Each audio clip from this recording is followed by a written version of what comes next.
Perhaps because you recently attached to me in death. I'm in possession of the Phoenix's infuriatingly stubborn spirit. To those who are fans of the show Legacies, you'll likely have been watching Season 3 on the CW from the start.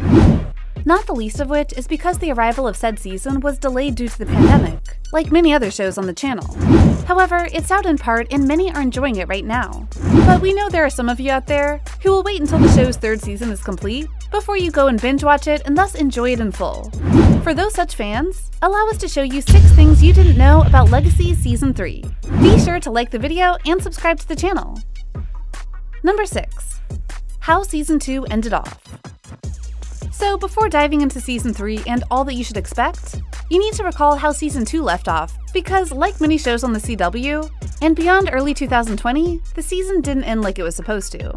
At the end of Season 2, the Necromancer, Ben Gurens, had made good on his promise to free accolades Raphael, Peyton Alex Smith, and Alyssa, Olivia Lang, and brought Landon, Aria Shagasemi, back from the dead in exchange for being able to take Josie's, Kaylee Bryant, overflowing black magic for himself. Josie's now back to normal and everything should be well, but it's not, as you likely can guess. Landon's still dead for some reason, and Hope, Danielle Rose Russell, never woke back up after her trip into Josie's subconscious. Once again, a series of Legacies is starting off without its hero Tribrid, and her absence is certainly felt, though that cliffhanger was not originally designed as the Season 2 finale.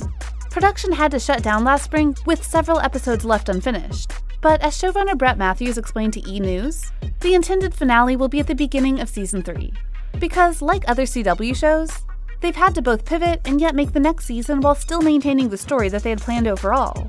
In other words, it was not the best situation ever, and yet the team is doing its best to make do.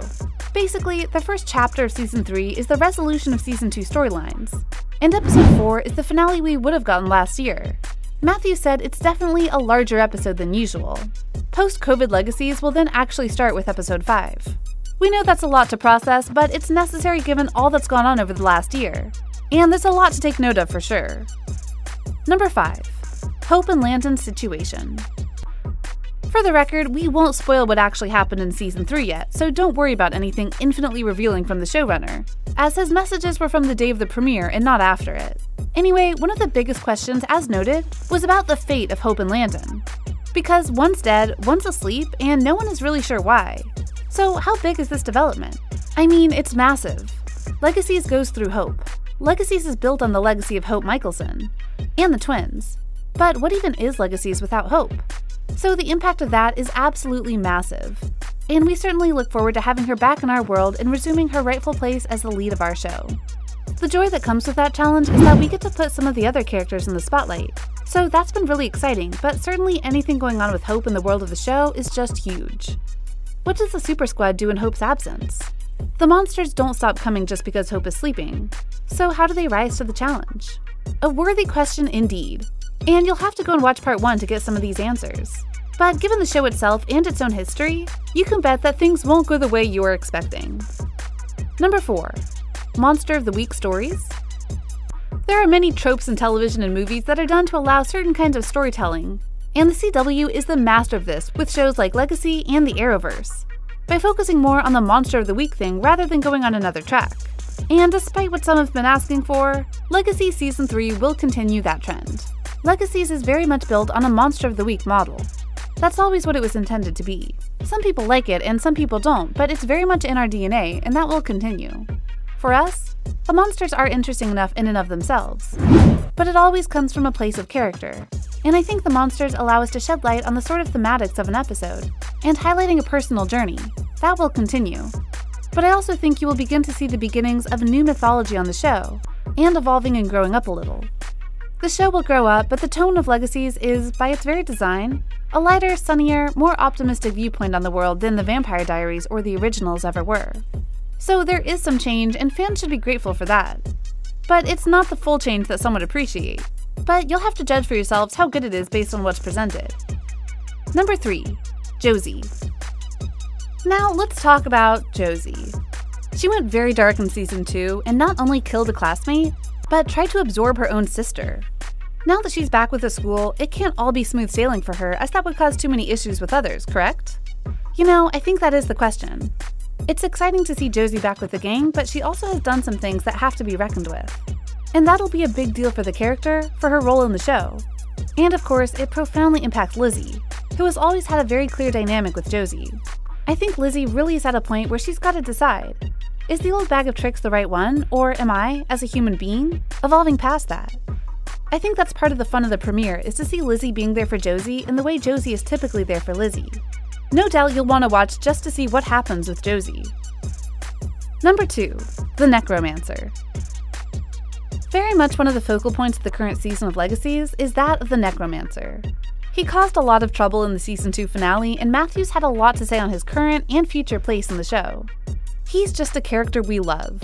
The Necromancer has launched this grand plan. And part of what we love about the Necromancer is, do we call him the Necromancer or do we call him Ted? Because now we know his human side. He's obviously up to no good on a scale the likes of which he has never been able to achieve before. So we will be resolving that storyline in the first chapter of Season 3. That will be something that puts our characters to the test, and have a profound impact on the whole Season 3. He will certainly be a central figure, but there will also be some new and exciting mythology starting this season as well. That's honestly one of the best parts of Legacies, the mythology aspect. And how this character and others will play into that will be what many fans tune in for. Number 1. Season 4 confirmed. Yep, it's true. Despite Season 3 of Legacies not being finished yet, the CW was more than willing to renew it, among others, of course. In a press release, the CW revealed that the current series being ordered for the 2021 to 2022 season include a second season of Walker, which recently scored the CW's most watched series premiere in 5 years, as well as All-American Season 4, Batwoman Season 3, Charmed Season 4, DC's Legends of Tomorrow Season 7, Dynasty Season 5, The Flash Season 8, In the Dark Season 4, Legacies Season 4, Nancy Drew Season 5, Riverdale Season 6, and Roswell, New Mexico Season 4. Specific premiere dates for each series will be announced at a later time. Chairman and CEO of the CW network, Mark Pedowitz, noted that these early renewals will give shows the chance to prep early, especially as most started later than normal this season due to the coronavirus pandemic.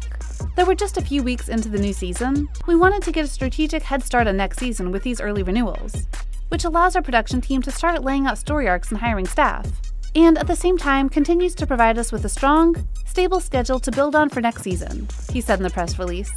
It's good to know that more is coming despite the troubled nature of getting Season 3 filmed. And given the state of Hollywood, Season 4 will likely return at its original timeframe in the fall and have a full season to accompany it.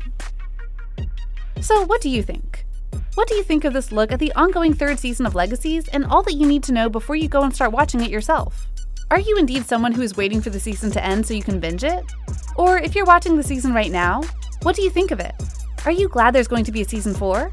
Let us know in the comments below. Be sure to subscribe, and we'll see you next time on the channel.